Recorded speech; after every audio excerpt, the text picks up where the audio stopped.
Hello everybody and welcome to the Year 8 Parents Evening video for history. My name is Spencer Doggett. I'm actually a assistant principal at the Academy for Achieve. I'm also very proud to say I'm also a history teacher in the department, the very excellent history department. So what have we done so far? Well, our previous topics have included medieval Mali, looking at the West Indian country of Mali and how they became very powerful in terms of trade. And their leader, Mansa Musa, the king of Mali, how he used salt and gold to make Mali the second biggest empire on the planet at that time during medieval times. Then we moved on to the Enlightenment and how new thinking developed, especially with the use of the printing press, and how that led to revolutions in both France and in Russia. And students have had a look at that and determined how those countries experienced revolution and how what the impact was afterwards, and if they became a better country after revolution in terms of Enlightenment thinking. We've literally just finished, at the time of recording this video, the slavery unit, why the slave trade was abolished. That included how the slave trade began in terms of the UK, also the experience for slaves, the very negative impact slavery had on the people of the Caribbean, West Indies, and of course America, and why it came to an end and all the different factors. We've literally just started empire, why there are different interpretations, different opinions about how the British interacted with its empire. It's a very controversial topic. We look at lots of different countries. We look at the scramble for Africa. We look at India, we look at Ireland, Australia being a penal colony, how the colonies within the empire became free, and of course the legacy, the positive and the negative aspects of Britain having an empire. So that's what we're studying between now and Easter. Then we look at World War I, which I know students are really looking forward to in Year 8, why the Allies won the First World War. So we look at the causes of the war, we look at trench warfare, women in warfare, how the First World War was won by the Allied side in terms of the blockade and the entry of the USA, and then how the Treaty of Versailles finished the First World War, and the problems that that brought the likes of Germany at the end of the war, which leads nicely into the Nazi Germany unit with the rise of the Nazi Party and how the Nazi Party tried to seize control due to the chaos that occurred in Germany at the end of the First World War, and how Hitler then went to prison and wrote his book Mein Kampf. We also look at how the Nazis came to power democratically.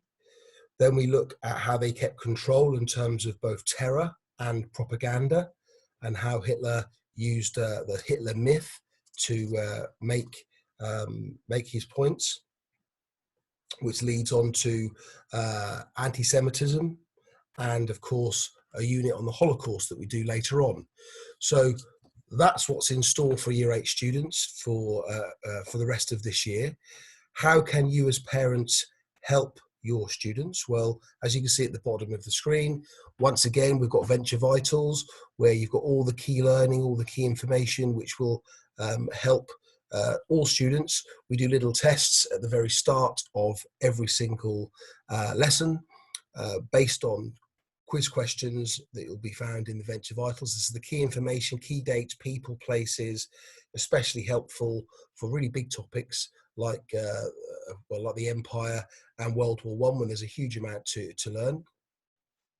And the extended learning booklet, which for those parents who don't know, we put a booklet for every history topic on Go for Schools, which you can look at. If you go to Go for Schools, ask your son or daughter to log in, and you'll be able to see, and you can very quickly see which homework they've got, and look at all the different homework tasks that they've been set. They can do these electronically, or they can print off the booklet either at school, in the raise rooms or the library, or you can use, of course, a printer if you've got one at home and print it off that way and fill it in by hand, and that's absolutely fine, or a mixture of both. So those things will really, really help your children progress in history. In terms of what we actually ask them to do, history is all about questions. So the unit on empire and the unit on Nazi Germany are about interpretations, about people's opinions, and they can be different. They can be very positive and they can be very negative, especially when we're looking at the empire unit, all the positive things that the British got involved in and all the negative things as well. So they will come across conflicting points of view. In terms of World War I, we ask them to explain, and they'll be explaining in 3 or 4 paragraphs for their assessment, and they'll be asked, how far do you agree with something? So how far do you agree that one particular cause or another helped end the First World War, or why it was caused in the first place? So being able to write an extended paragraphs explaining things. So asking them to explain something to you would really help that process. So they'll be able to explain to you, all students know what a peel paragraph is, P-E-E-L. That's making a point, giving some examples, explaining thoroughly, and then linking back to the question. So all students in history know how to do that. It's very simple and very similar actually to what they do in English. And they'll be able to either work with interpretations for the empire and the Nazi Germany unit, using their reading skills to highlight key parts of the sources and explaining what the sources or what the interpretations are suggesting. And when it comes to World War I, explaining themselves thoroughly so they can understand and explain why the First World War began, what the experiences were, and of course, how it came to an end. So that's it for history. Lots of exciting things to look at. Any videos using YouTube, using your own knowledge, looking at things online with your sons and daughters, anything like that whatsoever would give them a head start.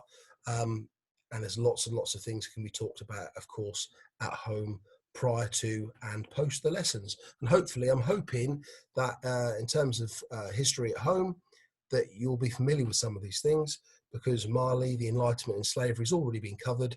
And I'm hoping at some point your son or daughter has come home and mentioned some of those things. If not, ask them about them. Anything that they remember is great. It shows that they've taken an interest and maybe done some homework, and can be able to remember things from several weeks or even months ago. So all of those things there will help their recall of knowledge. By the time you have Parents' Evening, we'll be halfway through the Empire unit and then on to World War I. So they're the 2 key topics to look at over the next couple of months. Thank you for listening. I look forward to seeing and speaking to some of you at Parents' Evening. And if not in person, then certainly by telephone, as will the rest of the history department. Thank you for listening. Hopefully see you soon.